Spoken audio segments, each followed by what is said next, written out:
Chaque année, il y a un chercheur qui est invité à être professeur invité à l'Université Laval et à l'École normale supérieure pour développer un projet de recherche. Il s'agit d'une chaire qui est liée à l'intelligence artificielle, mais surtout dans ses impacts sociologiques, éthiques, ses impacts dans l'interaction de l'intelligence artificielle avec la société. D'une part, il peut y avoir beaucoup de biais cachés et donc c'est très important de veiller à décortiquer ces biais pour que l'intelligence artificielle soit un outil de progrès.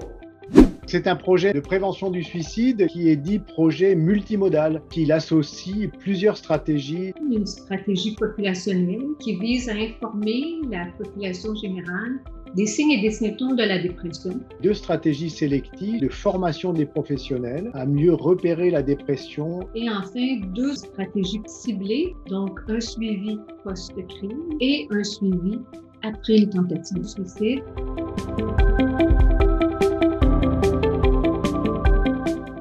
De la façon qu'on fonctionne, les 3 partenaires, je vois cette collaboration-là comme étant nourrie mutuellement. De mon point de vue de chercheur, c'est assez intéressant parce que j'ai accès à des groupes de travail avec des chercheurs à l'École normale supérieure, des chercheurs en Europe aussi. On voit bien la dynamique que cela peut apporter dans une science qui devient de plus en plus pointue, de plus en plus précise, avec des communautés qui localement sont assez étroites.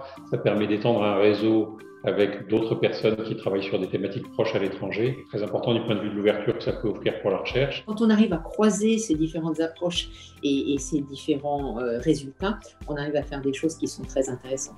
L'avantage de cette coopération, c'est que la France avait des avancées que nous n'avions pas fait au Québec. Et vice-versa. On avait des différences de fonctionnement, des différences d'acteurs qui nous ont permis de nous enrichir mutuellement.